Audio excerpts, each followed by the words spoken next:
Welcome to The Explainer. Today, we're going to scientifically, and I use that term loosely, unpack a creator's highly invasive 7-day journey to increase his physical length.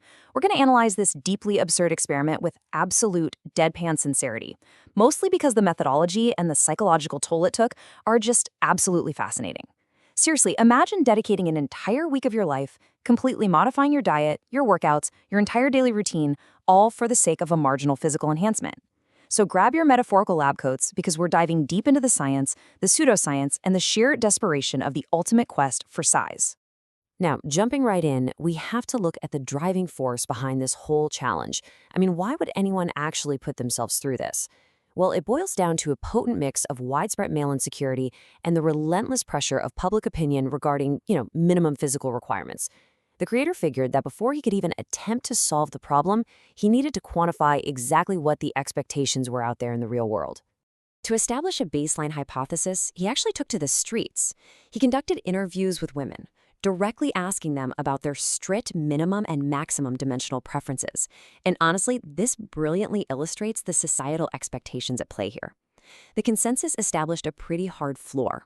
The minimum required size hovered firmly around 5 to 5.5 inches, with maximum preferences stretching up to 8 or 9 inches, which, by the way, one interviewee explicitly noted was gigantic. So this data proved one thing for sure. In the court of public opinion, there is definitely a minimum height to ride this particular ride. Interestingly, though, that public data collided violently with his own private community. The creator launched a poll on his Instagram, and over 30% of his followers formally admitted that they were insecure about their size. Seeing that nearly a third of his audience shared this deep-seated anxiety, well, that gave our subject all the motivation he needed. He officially dubbed himself a weenie warrior and set out to prove that, through science and sheer willpower, enhancement was actually possible. So, let's look at phase 1, the scientific methodology. He didn't just try one thing here. He threw the entire kitchen sink at the problem, dividing his approach into strict dietary, physical, and mechanical interventions. He really treated this like a highly serious medical protocol. Step 1 was a strict caloric deficit, the logic being that shedding body fat reveals more of what's, already there. Step 2 was a total overhaul of his diet. Step 3 involved heavy weightlifting, specifically in the 5 to 8 rep range to naturally boost testosterone. And Step 4, a daily 30-minute sauna session, which is a grueling endurance test he claimed would increase growth hormone 5-fold. He literally referred to the sauna as overtime, separating the men from the boys. Let's zero in on that diet for a second. The subject committed to an exhaustive aphrodisiac intake to maximize potential vascular gains. We're talking loaded up on pumpkin seeds, pomegranate, avocado, spinach, and salmon. But the absolute horror of this dietary regimen had to be the raw oysters. By his own admission, oysters were the ugliest and grossest thing he had ever seen, yet he forcefully slurped them down in the name of science and potential physical growth. Talk about dedication. Alongside the diet, he also implemented a strictly logical, though completely non-scientific, optical illusion strategy, shaving. To visually maximize the target area, he utilized the landscaping approach. As he so eloquently put it, if you picture someone standing in a large bush versus a small bush, you can naturally see more of the person standing in the smaller one. It's a super simple visual trick, but an absolutely vital part of his phase 1 foundation. Moving right along to phase 2, mechanical and chemical enhancement. As those foundational steps failed to yield massive results, he introduced much more extreme measures. And we really have to pause to note the devastating physiological irony he discovered in the gym. He was lifting incredibly heavy to boost his testosterone, right? But this resulted in a massive muscular pump.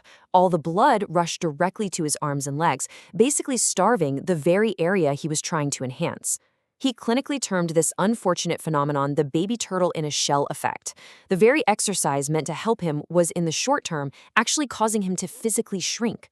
To counteract this baby turtle effect, he introduced a mechanical manipulation device known as the Pump 3000. He used this thing every single night.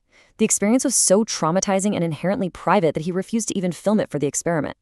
He reported that it was quite painful, deeply scary, and caused legitimate, genuine fear over potential structural damage. He basically noted that looking down, it did not look like his anatomy should ever be doing this type of exercise. The supplementation stack was equally aggressive, let me tell you. It featured a natural testosterone booster called Sigma, which was cleared by his friend Greg as a safe performance-enhancing supplement, alongside some daily fish oil.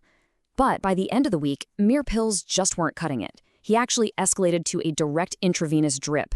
We're talking an IV bag filled with the equivalent of injectable pre-workout, specifically designed to force maximum blood flow and vascularity to every single part of his body.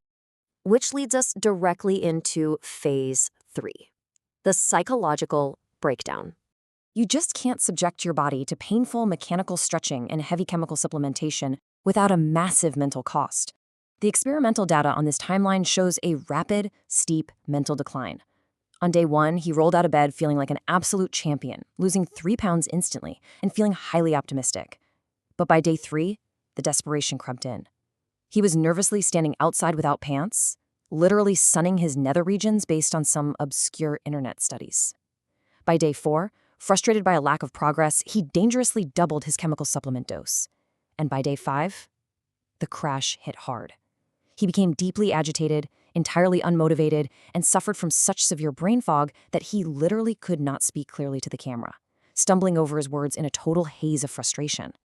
Right in the middle of this mental breakdown, he sought out external validation. He had learned about this concept of Big Johnson energy, basically an aura of quiet confidence. Desperate to know if his week of torture was at least projecting outward, he asked his female peers if his aura had changed.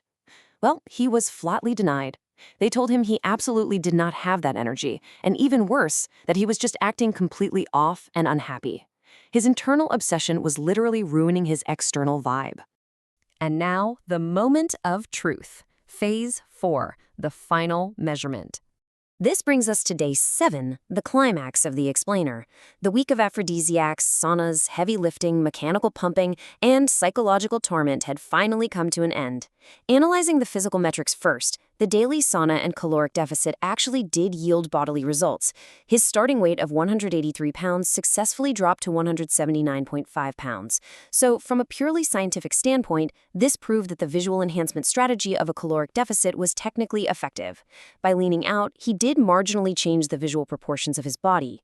But the real question is, what about the actual raw measurement?